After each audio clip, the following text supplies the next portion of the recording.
Good morning, everyone. We'll begin with our gathering song, Enter, Rejoice, and Come In. We're singing verses 1, 3, 4, and 5.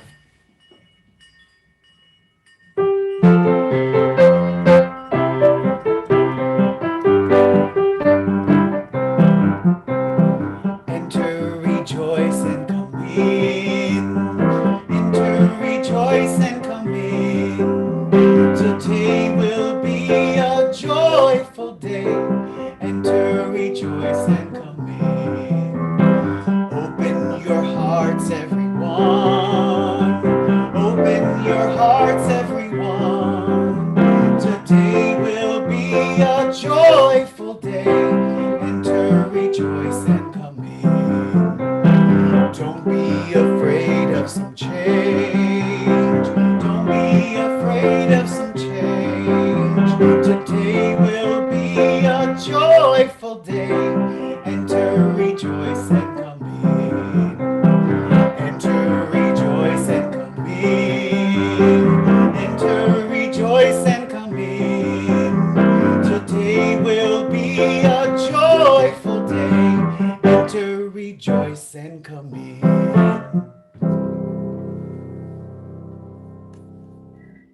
Good morning, I'm Jackie Alexander, and I first came to the Unitarian Universalist of Unitarian Universalist Society of Northern Fairfield County, which was what our congregation was called when I was a newlywed. We've raised our children in this congregation, and I've been involved in a number of committees. Come to make a lot of connections through those committees, through social action projects, and most recently, a lot of religious education and choir, which I miss very much. Welcome to the online service of the Unitarian Universalist Congregation of Danbury. We're so glad that each of you are able to join us this morning, and together in community, we can ensure that social distancing does not mean social disengagement. Our weekly services are more than just a gathering of our physical bodies. It is the forming of a sacred time that we make together. Whether you are well-versed in the technology of teleconferencing or this is your first venture, we welcome you. For those of you new among us or reconnecting with fonder hearts, we invite you to introduce yourselves and where you are connecting from in the chat box as you are comfortable. Whatever the faith and traditions of your past, whatever your theological stance, whatever your heritage, whoever you are, and whomever you love, we welcome you. You can learn more about us on our website page and Facebook page. We encourage you to share our Facebook page and reach out to others who may be isolated at this time and might benefit from the spiritual connection with our loving community. A few announcements. Sherry's going to put some up on the screen, and you'll find more in the order of service. Spiritually speaking, we'll be meeting on Monday. Women on Our Own meets Tuesday afternoon, and contact names and their email addresses are on the screen there. The Sunday morning Zoom team needs more volunteers to assist with the Zoom support for our Sunday services, and training will be provided, so please contact Sherry. After our service, we invite you to stay and participate in a breakout room for individual connections and deeper check-ins. Again, welcome to the Unitarian Universalist Congregation of Danbury, where we welcome all in a spirit of compassion, inquiry, and service.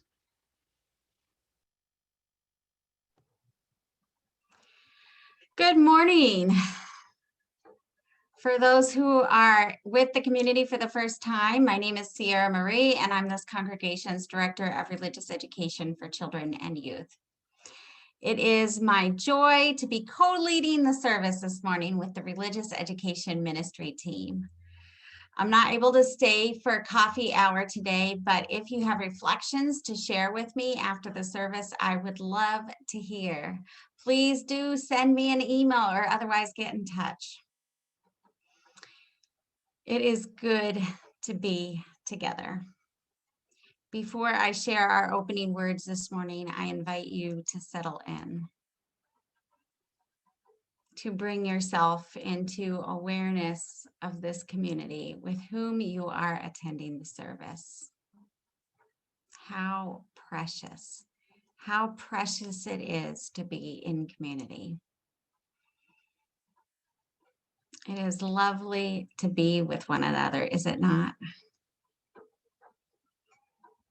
I invite you to bring as well into your awareness the other communities of which you are a part, to hold those communities tenderly and lovingly as sources of belonging, connection, and meaning.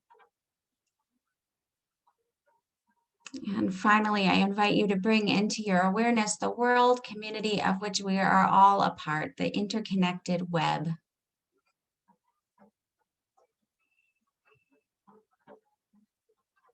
To those areas of the web where there is pain, let us direct particular care.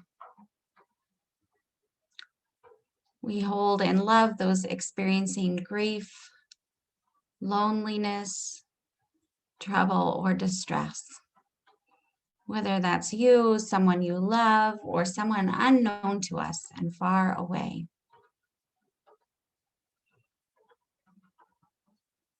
To those locations of the web in need of repair, we also direct our care. I'm holding with particular tenderness this morning the good news in terms of accountability for police violence that came this week. We know such accountability is rare. There's no justice for George Floyd, for he is dead, but there is accountability this time. And yet in the same hour of Chauvin's conviction, a 16-year-old child in Columbus, Ohio was also killed by police. And there have been additional killings since then. So we direct our attention to what we can do to do our part to repair the web where repair is needed. Let us remember that we are held as we do this work. Let us remember this fact in an embodied way, directing our attentions to the way we are held by the ground beneath us, even now, and the way that gravity will not let us go. The web and all that holds us in connection is unbreakable.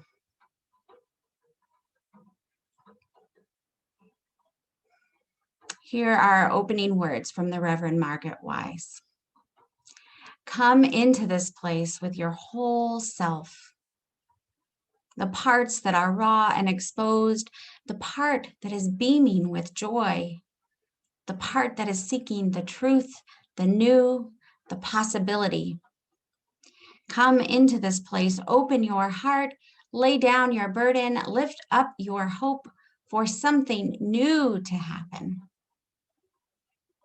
Come into this place with fellow travelers on the journey, some faces new and others familiar, and all welcoming you here now to this moment. Come, let us worship together.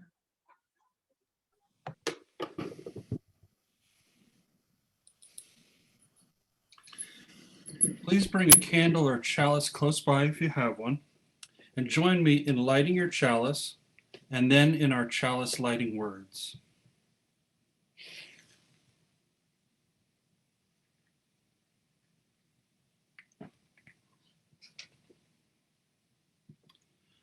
Love is the spirit of this congregation, and justice is its light.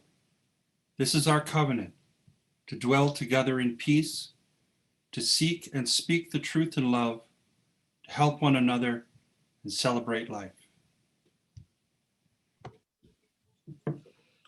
There are children and youth who are in the room but not near the screen. I want to invite you to come on over for a few minutes.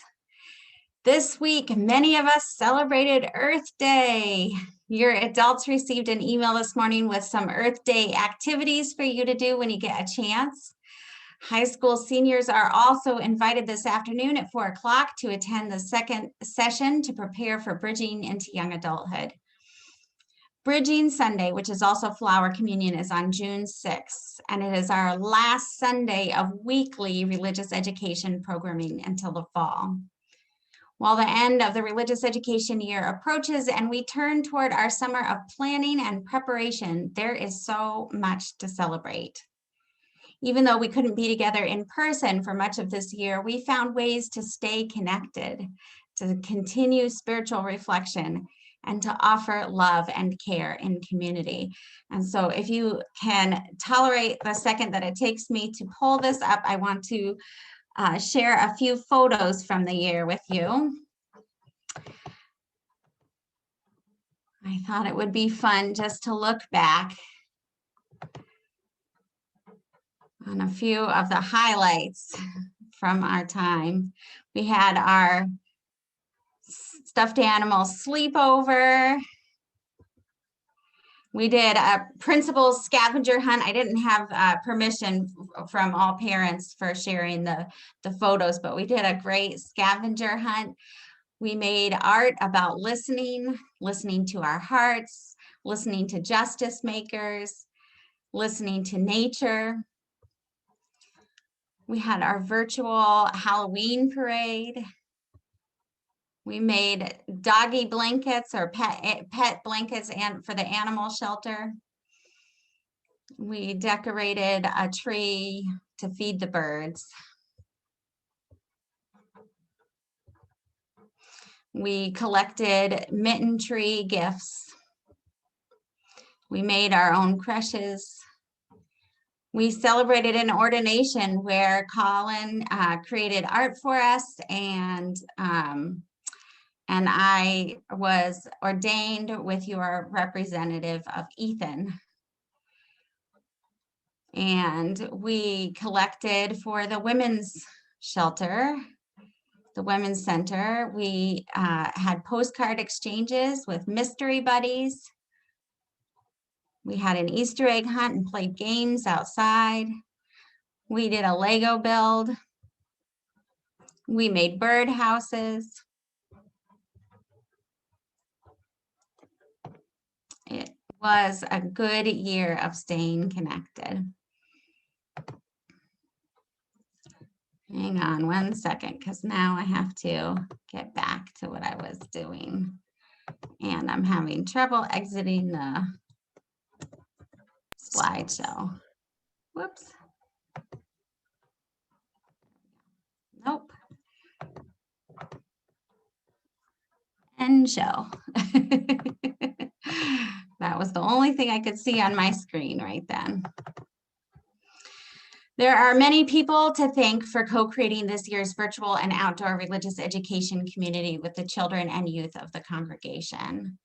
The more formal thank yous will be coming from myself and the religious education ministry team, since this is early in the season, but technically still our religious education Sunday. I want to take time now to thank volunteers.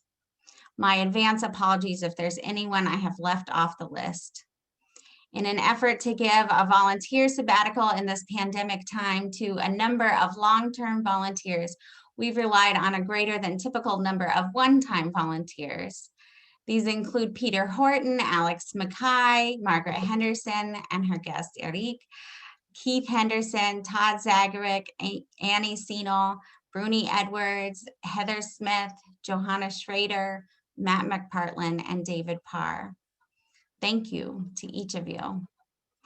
Also, a special thank you for Gary Mummert, who has provided continuous and regular support and ideas in regard to use of the outdoor space at 24 Clapboard Ridge Road, and for Barbara Myers, who volunteered to help the kids do a spring cleanup at 24 Clapboard Ridge Road, even though that ended up getting canceled.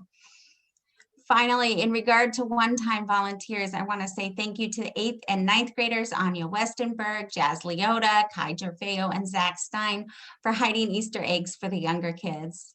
And thank you to Willow Soderholm, a youth from the Unitarian Society of New Haven, for joining us as a guest to lead an origami workshop for younger kids.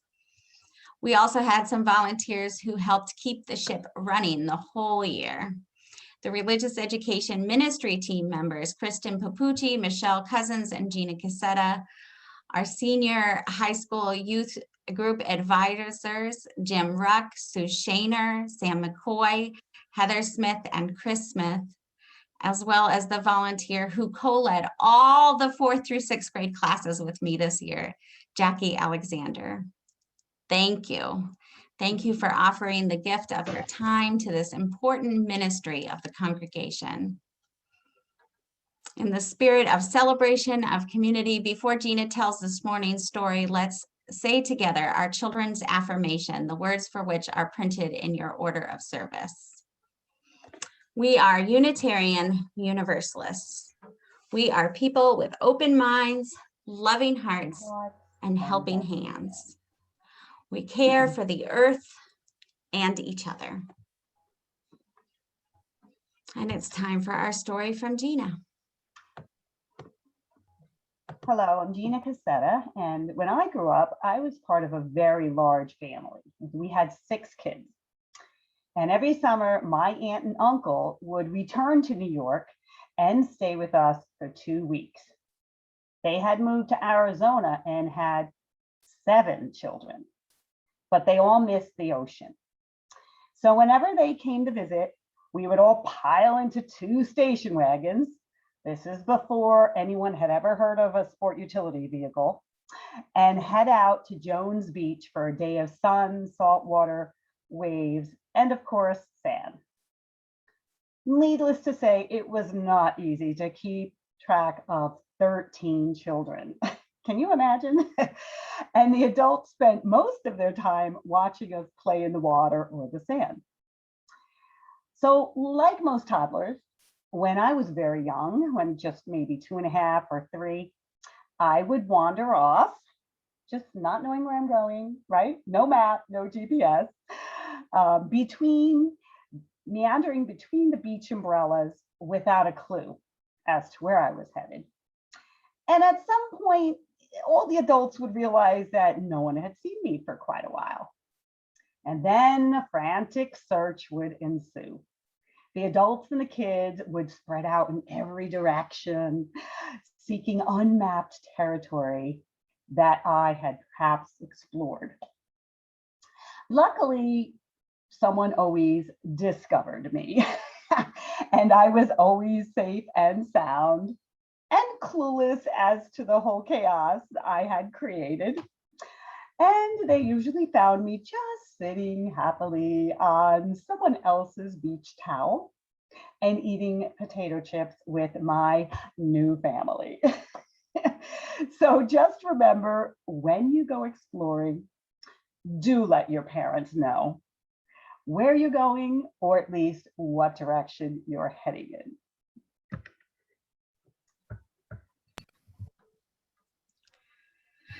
Let's move now into a time of community care. You're invited to write in the chat those personal milestones, those joys or sorrows that are lifting up your heart or weighing it down today.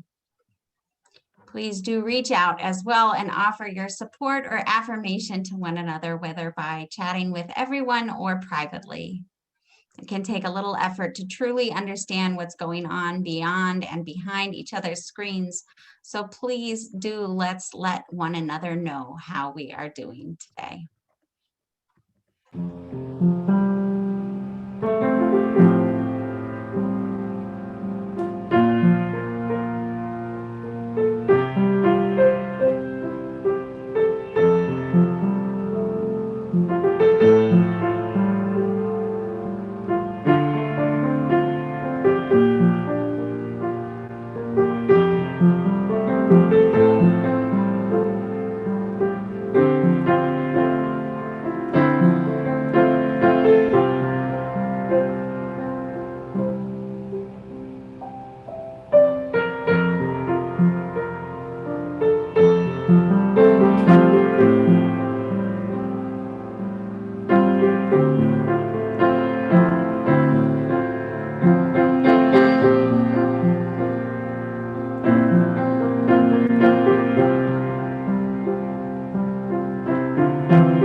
We come to the time for our congregational offering.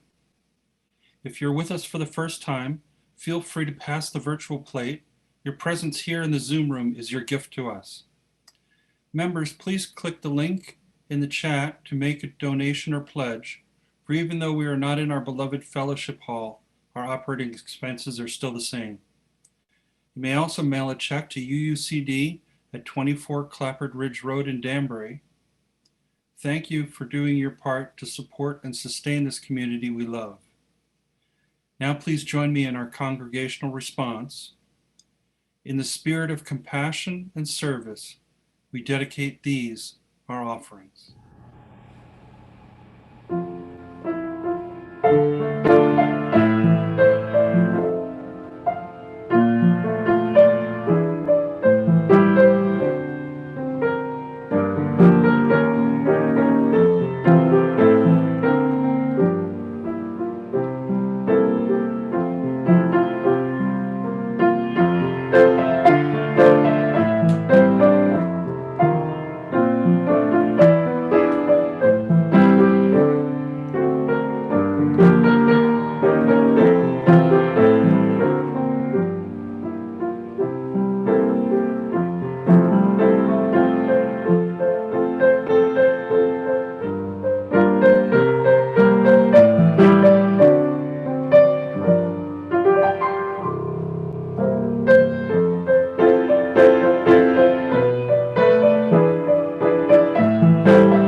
How many of us, like Gina, have stories from when we were small of getting lost?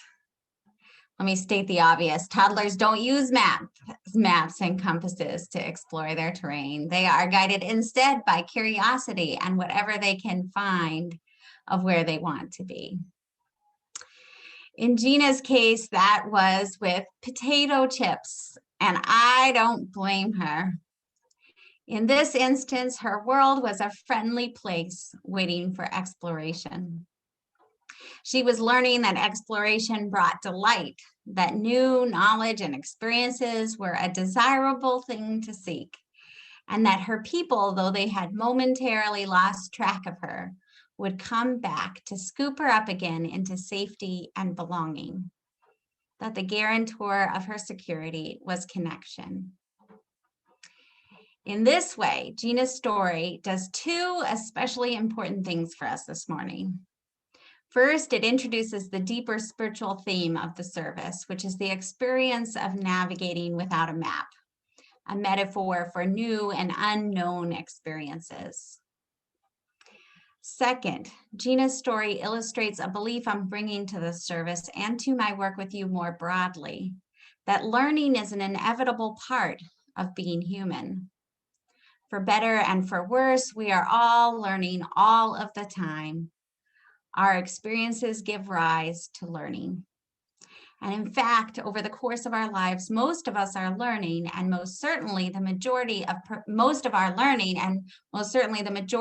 profound human shaping learning takes place naturally, as in Gina's experience, rather than in constructed experience designed for us by instructors, though those have importance too. But we need to contend with one other element of Gina's story.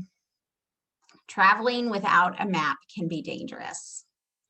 There's a reason the search for Gina was frantic.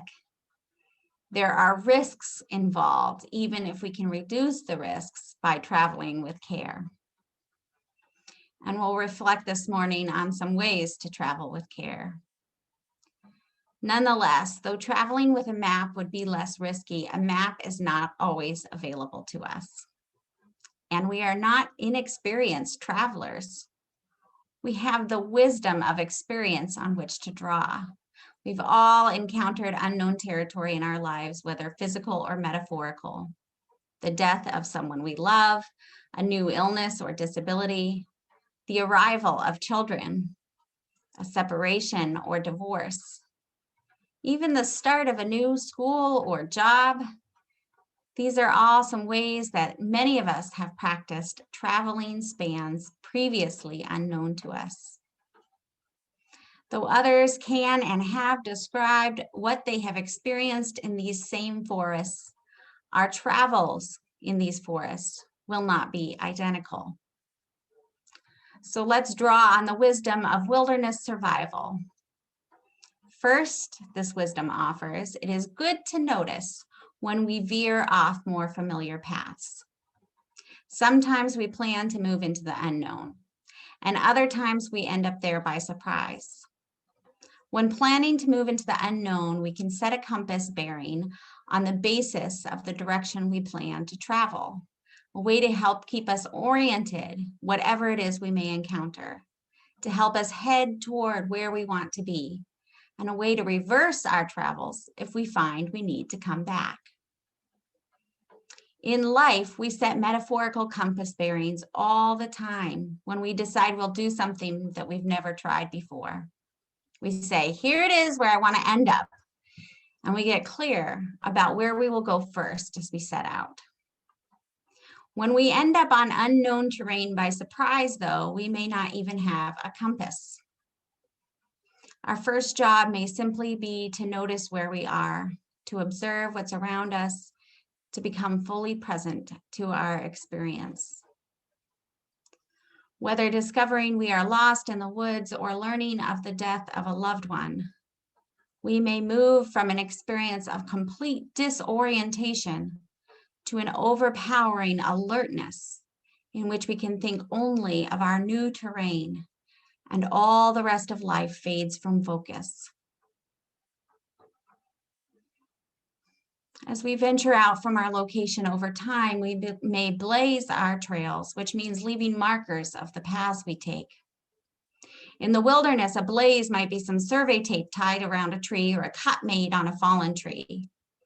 Each treatment of an unexpected illness, the anniversaries after a death, the first month after a loved one dies, our first holidays without them, often serve as blazes.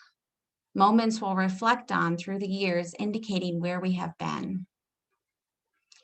For planned travels on terrain that is new to us, we may set out with some landmarks to watch for. The completion of our first test after entering school, for example.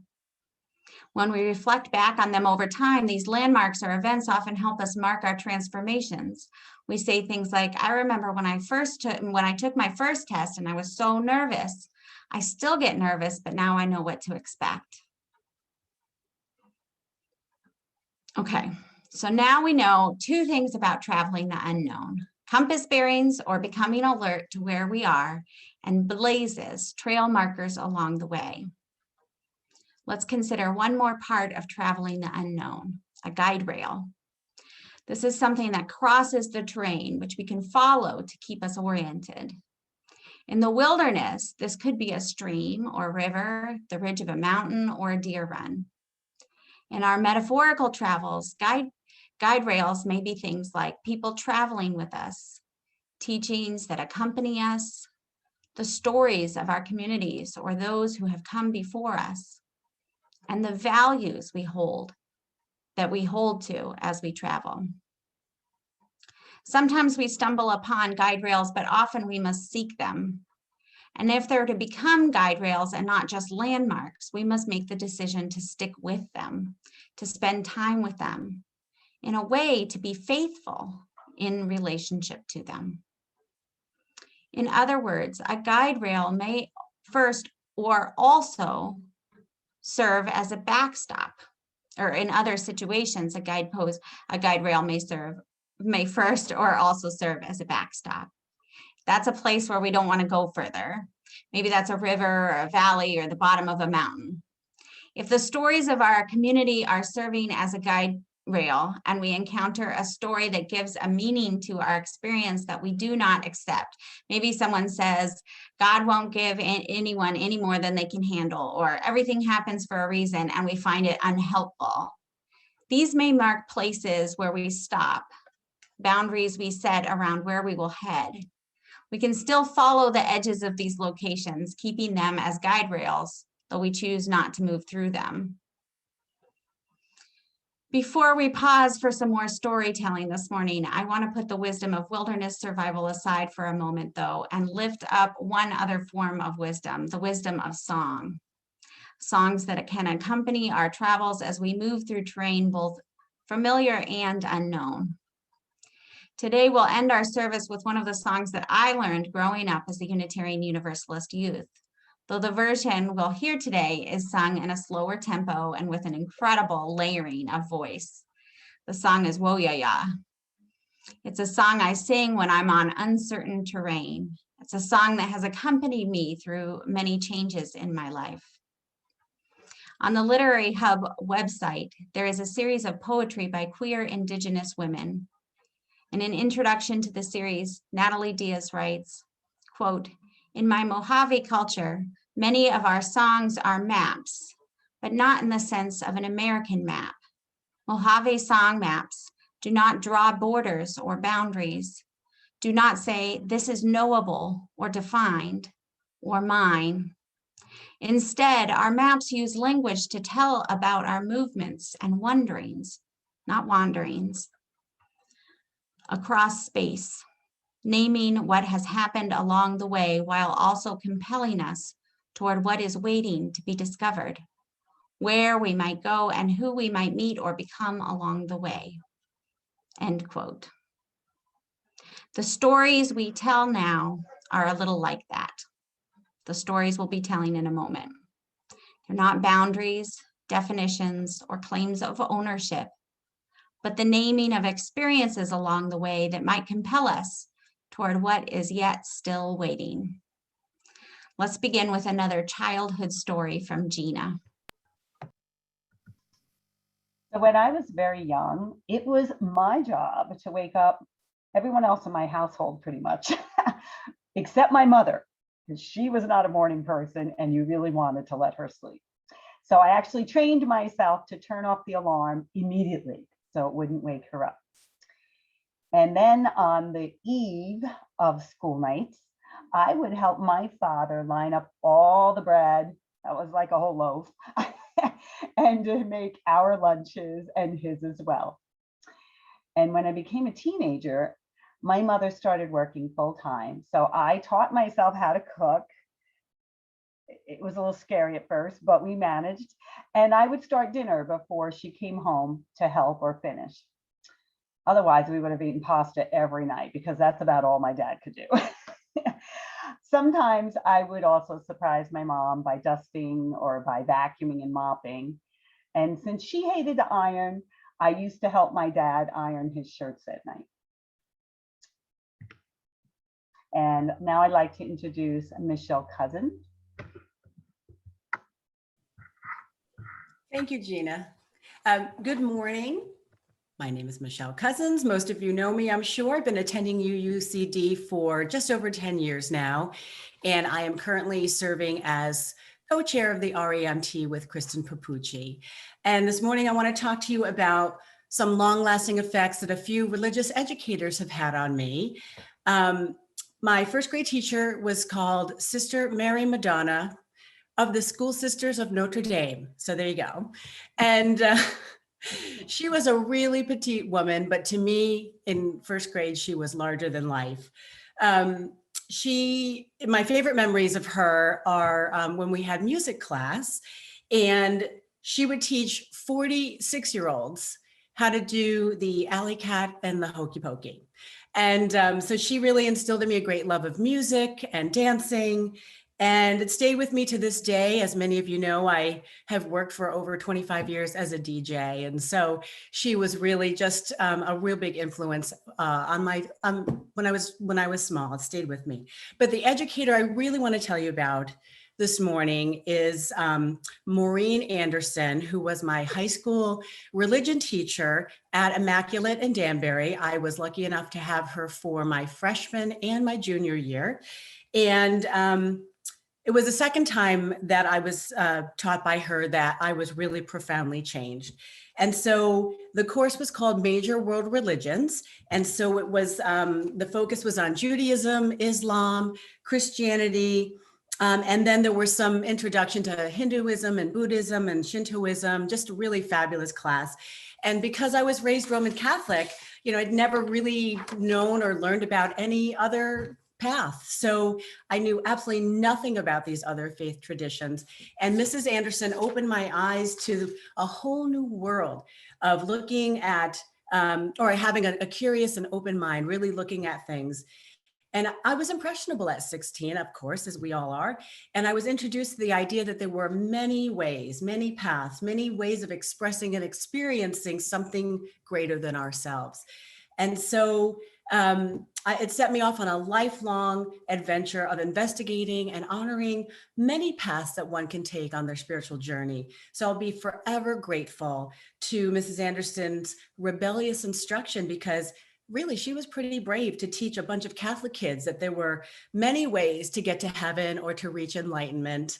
And it was okay to question what we'd been taught for our whole lives. We were taught that there was only one way. So I really admire her. I'm in my early 50s now. I know I don't look it, but I am. And I'm currently attending college part-time, and I'm right now taking a class called The Psychology of World Religions. And so I think about Mrs. Anderson every day, and I'm really blessed to revisit this topic that I just love, that's had such an effect on me. So I just know that Mrs. Anderson knew exactly what she was doing when she gave me permission to forge my own spiritual path. And that's how I found my way to UUCD. So I'm forever grateful. Thanks to Mrs. Anderson. And now to share her story is Kristen Papucci. Hi, good morning, everyone. For those who haven't yet met, I am Kristen Papucci, co-chair of the REMT. I've been attending UU Danbury for about 10 years. I've been a member since 2013. But it took a while for me to find my way here. Prior to attending UU for the first time, and I actually got a former coworker who was also a member of a UU congregation in Stratford. She came with me so I wouldn't feel completely terrified to attend. I hadn't really been inside a church except for weddings or funerals for the better part of 20 years. Very much like Michelle, I was raised Catholic, and from an early age, I questioned everything. And I mean everything about it. My mom is still shaking her head about some of the things I probably said when I was 4. And I was terrified by the Stations of the Cross and crucifixes, and I'm still not happy. I don't like them. It stays with me to this day. And when I had to go to CCD classes, as they were called back then, I just sat in the back listening to whatever the lesson was, but I always had questions afterwards and was asking my mom. And it never really felt like a good fit for me. So eventually, when I was in college, I took an elective called World Religions, much like Michelle had the good fortune to have when she was in high school. And I only took it because I needed something to meet a degree requirement, and I didn't think too much about my choice at the time. But I learned so much about many different religions. It made my head spin. It was just something so much different than whatever I've ever heard in my life, and actually hadn't thought about in quite a while. And I did my research on a lot of those religions. Unitarian Universalism wasn't specifically mentioned, but I did stumble upon the faith. But for years, even when I was doing research on the Danbury websites, I never, and was reading the sermons that were posted there, I never attended a service until my coworker finally brought me there. But I did eventually also find a place, reach a place in my life where I felt like not having brought up my now grown daughters in any sort of religious faith at all had been a disservice. And I felt personally like I needed fellowship. So when my son was in 4th or 5th grade, I came to UU Danbury and listened to a summer full of lay-led services, which I loved, and immediately decided that I was going to sign Dennis up for the RE program and said, this is what I want him to learn about. And I never looked back. So I've been eternally grateful for the ministry. My hope is that the rich and robust RE program at UU continues in new, exciting ways, and happy to have been a part of it for the past 2 years. And now Colin Hood will share his testimony.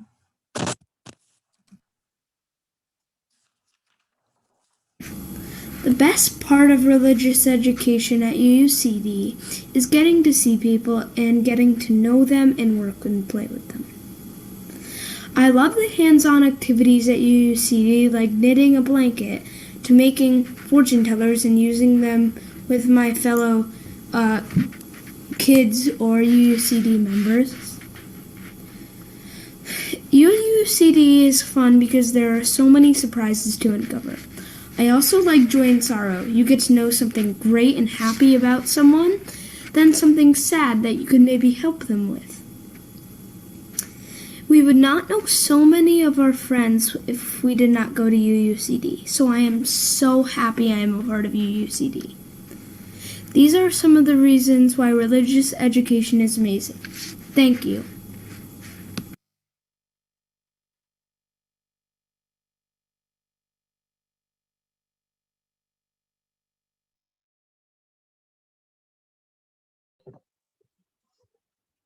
Well, I promise we will get back to them shortly, these stories. Actually, let's be still with them for a moment, these stories and this testimonial. They've been shared as a gift, so let us receive them as such. And I know after hearing Colin talk, you all want to jump on board the religious education team. Beloveds, we are, as a community, traveling terrain that is new to us. I have been with you for a year, and yet many of us have still never been together in person. We're still in the middle of a global pandemic of proportions previously unknown to our generations, a pandemic which we will likely continue to carry in forms of grief and perhaps trauma, even after we can say we are in a new era. We know that even when we are able to come back together in person, and the board is hoping we might be able to do so in the fall, that we will have to do things differently. And we will be welcoming and forming a relationship with a new minister in the midst of it all. The things we once knew will not necessarily serve us in the ways that they always have. We will have to let go of some things, and we will need to gain some new things. Some new ways of being, some new skills or tools, some new gear for new terrain. So I begin the final part of my reflection with an acknowledgement of loss, in that we cannot really go back to where we have been. There's a place I like to hike that was largely destroyed last year in a tornado. It is so fundamentally changed that it is virtually unrecognizable. I've become somewhat accustomed now to this landscape, though not enough time has passed for new life to begin to alter it. Right now, it just looks like destruction. It won't always be the case, but for now, it is. So I've had to develop my tolerance for waiting on new life, for waiting on what might become. In March, the minister at my family's church in New Haven, the Reverend Linda Susan Ulrich, led a memorial service for the way things were. They said, and I quote, "It's hard to let go. When everything in the world turns sideways, our instinct is to cling to what's familiar, what's comfortable, what's recognizable. We tell ourselves that the world will right itself again soon if we can just hold on for a couple of weeks, a few months, through the fall, until next summer. If we make do for now, then eventually everything will go back to normal." The heartbreaking reality is that such a return isn't possible. Normal has died. The way things were is gone, and it's not coming back. We're going to have to learn to live without it. End quote. When the storm begins to abate, we will begin to survey what remains and what is gone. We will hold on to all that is precious, but as is common among people who have lost something, we will also reevaluate. After experiencing the death of someone very close with us, it is not uncommon in the years that follow to find ourselves rearranging our lives. We may move or change jobs or even start entirely new ventures. We may reprioritize. We may approach what we do differently, even if we don't change what we're doing. We are transformed in some fundamental way. The same may be true here. And I want to talk specifically about the future of our religious education ministries with some advance apology to those of you who attended the family meetings back in March when we had started this conversation, because there will be some repetition. Some changes will be necessitated by circumstance. It may not be safe for some time, for example, at least until young children can be vaccinated, to offer nursery care. In its absence, we may begin to find new ways to minister to our youngest children, perhaps bringing some element of religious education into the fellowship hall for them. That may require some adjustment of community life. We may have new ways of telling stories, new kinds of stories we tell when we gather together for services. We may share our fellowship hall more fully with young children, inviting them to develop a religious identity right along our sides. Other changes may not be by necessity, but based on the perspective given to us by the pandemic. Families are clearer now than they have perhaps ever been about why they are bringing their children into this community. The things families most miss and are prioritizing on conversation and a survey about return are things like their children being known and cared for by others, raising children in a community that reinforces shared values, and having opportunities to develop as human beings by clarifying their own values, identity, and place. They're the things that Colin has pointed toward in his testimonial. He said, the best part of religious education is getting to know people and work and play with them, doing hands-on things together, and honoring the joys and sorrows of one another's lives. These things have long been aims of religious education.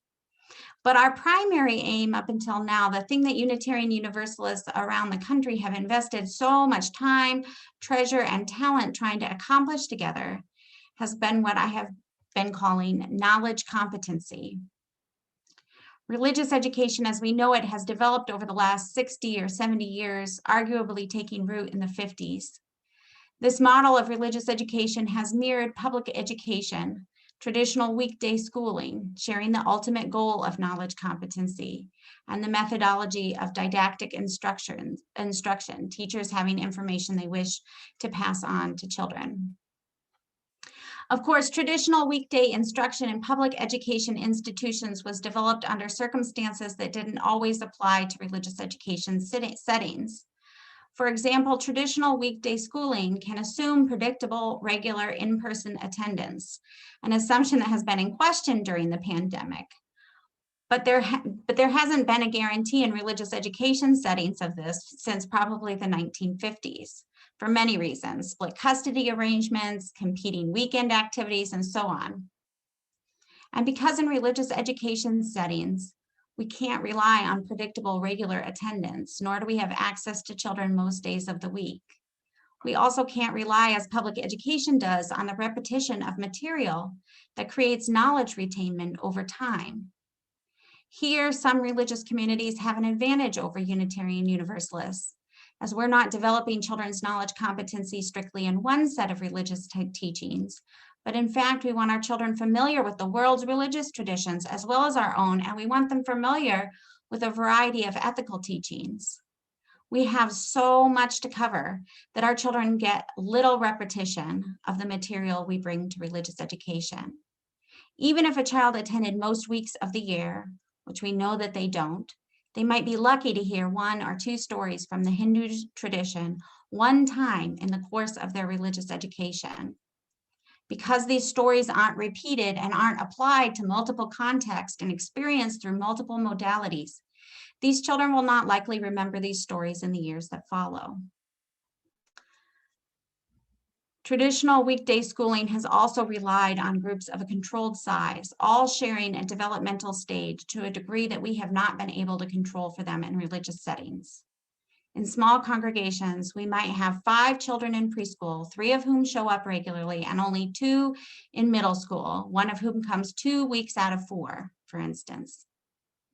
Perhaps more importantly, traditional weekday schooling was developed with the assumption that children were neurotypical and abled. This is because when traditional weekday schooling was under development, disabled and neurodivergent children were discriminated against, unprotected by educational laws that now provide greater, though incomplete, protection, and explicitly excluded from these educational settings. So traditional weekday schooling has had in more recent years to make accommodations for disabled and neurodivergent children, specifically because the educational system was designed so narrowly for ableds with a specific way of thinking about and interacting with the world. And this means that traditional weekday schooling assumes children will adapt to the method. In religious education, we have long recognized the limitations of this model, but continuing to hold on to a primary goal of knowledge competency, we have tried to adapt the model, to offer accommodations and to engage children better than the didactic model often does. There's not a ton of evidence of success. Even when we have succeeded in growing adult Unitarian Universalists, which you have done in your community, I am so impressed with your young adult group. They don't often remember specific teachings. We spend so much time, talent, and treasure designing and implementing lessons to communicate when they were children. The knowledge they retain is often broad, non-specific, and even distorted. They may remember the names of a couple of their Sunday school teachers. They often remember a few activities that stood out, though they don't always remember the purpose of those activities or what they were trying to teach precisely. But more importantly, those children who do not fit well into a traditional schooling model often feel alienated by and end up finally checking out from Sunday school experiences. Eventually, they come to believe that the congregation is for their parents, not for them, and even that Unitarian Universalism is for their parents, not for them. The pandemic has forced us to let go of the expectation that we would achieve knowledge competency this year. Online schooling has been hard enough during the week, and it wasn't likely to be a huge success in a small multi-age community of children on the weekends. This is not to say that there are not parents in the congregation who want their children to experience learning through their congregational involvement. There are also some children in the community with a keen spiritual curiosity and many questions. There are even children with esoteric spiritual interests and a desire for stimulating conversation about topics, about things like transcendentalism. But having our spiritual interests and questions met sincerely in community in structured ways is not necessarily the same thing as being taught for knowledge competency, and certainly not the same thing as being taught for knowledge competency on the basis of educational assumptions that don't apply well to congregational settings. Further, even when we're learning in a classroom environment with the opportunity both for exposure and repetition, relationships are a primary vessel of that learning. Gina, Michelle, and Kristen have each told important stories about different ways of learning, different ways of developing identity. And I'll note that Michelle and Kristen focused on their latter part of their development, those teenage and young adult years, when curiosity about the world's religious traditions become especially high. But just as there's not just one pathway of participation for adults in congregational life, an adult might attend Sunday services and get involved in green sanctuary efforts, for example, or an adult might participate primarily through small group ministry and Black Lives Matter activism. We too recognize that each child has a unique relationship to the congregation, which develops uniquely for the child in a variety of ways. So none of what I've said is in contrast to learning or to structure, but has to do with methodology that prioritizes relationships, values, the transmission of values. How do we set the bearing on our compass? What direction do we head to get where we want to go? My colleague CB recommends this: experiment. After that, CB writes, try something we laughed at 3 years ago. Then try the things that folk who have been left out asked us to try. Try the thing that youth thought of, CB suggests, and try another thing. A year later, try a little of the first and the fourth thing. Rejigger the third thing. And then CB says, reflect on what we liked and what we didn't like. But here is one key. After we reflect on what we liked and what we didn't like, set aside the idea of what we liked and replace it with what we need and what our mission is. Assess things by our values. What parts were radically inclusive? What elements created space where people were both challenged and deeply loved? What meaningfully increased justice in the world? Then do more of those things, not just for the children, but for the whole community. And a year later, CB suggests we can all pat ourselves on the back and say, good job, community, being flexible and responsive about processes and ways to gather and serve while being predictable and consistent about emotional, spiritual, and physical safety. And that was a quote, so end quote. Children and youth will be learning from the process itself as we return to community. Learning, for example, about values as guide rails. May we have something valuable to teach them. So may it be. And as it is getting late, I want to invite you just to move right into music, move right into the meditation, the song for meditation. Please join in singing the Spirit of Life, a song we repeat every week, that we repeat.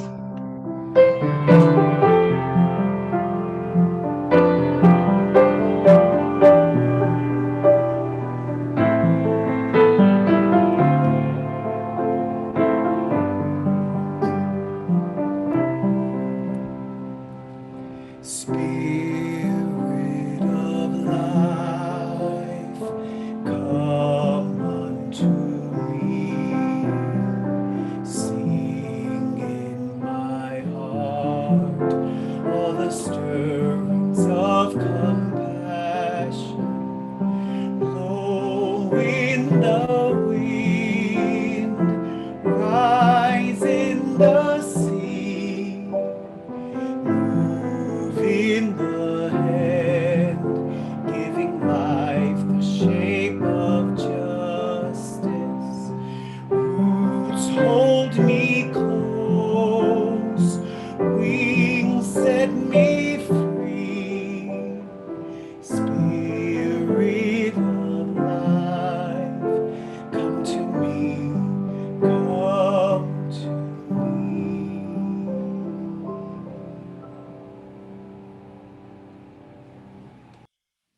We will now extinguish our chalices as we say together our words of affirmation.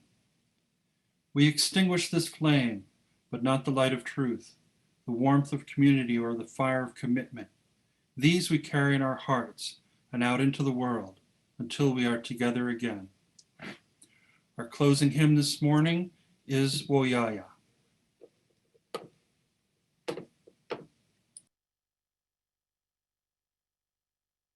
We are going. Heaven knows where we are going. Heaven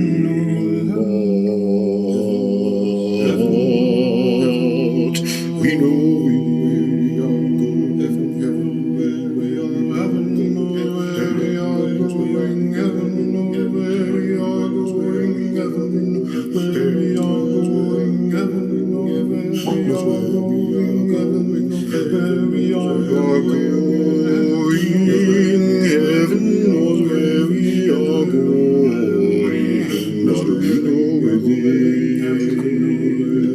And we will get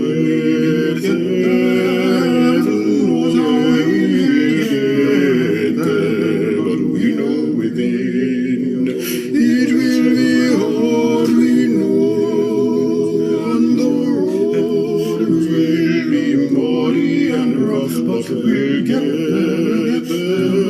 Heaven knows how we will get there, but we know within. Oh yeah, yeah, oh yeah, we are going. Heaven knows where we are going, but we know within, and we will get there. Heaven knows how we will get there, but we know within. It will be hard, we know, and the road will be muddy and rough, but we'll get there. Heaven knows how we will get there, but we know we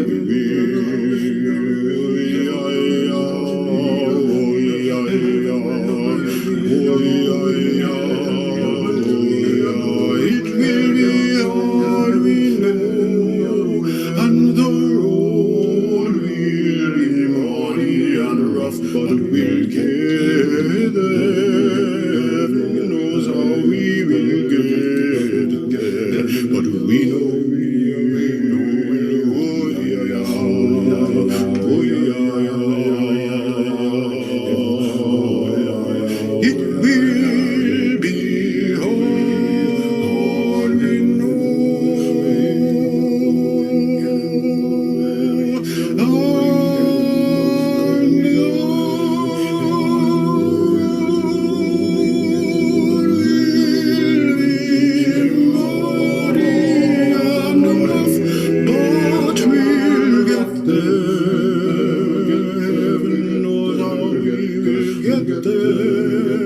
But we know we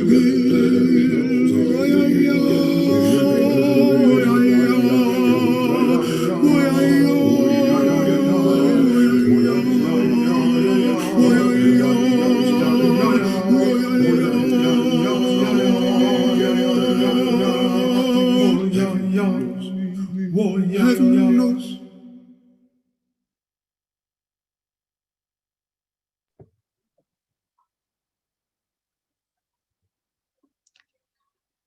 Blessed is the path on which you travel.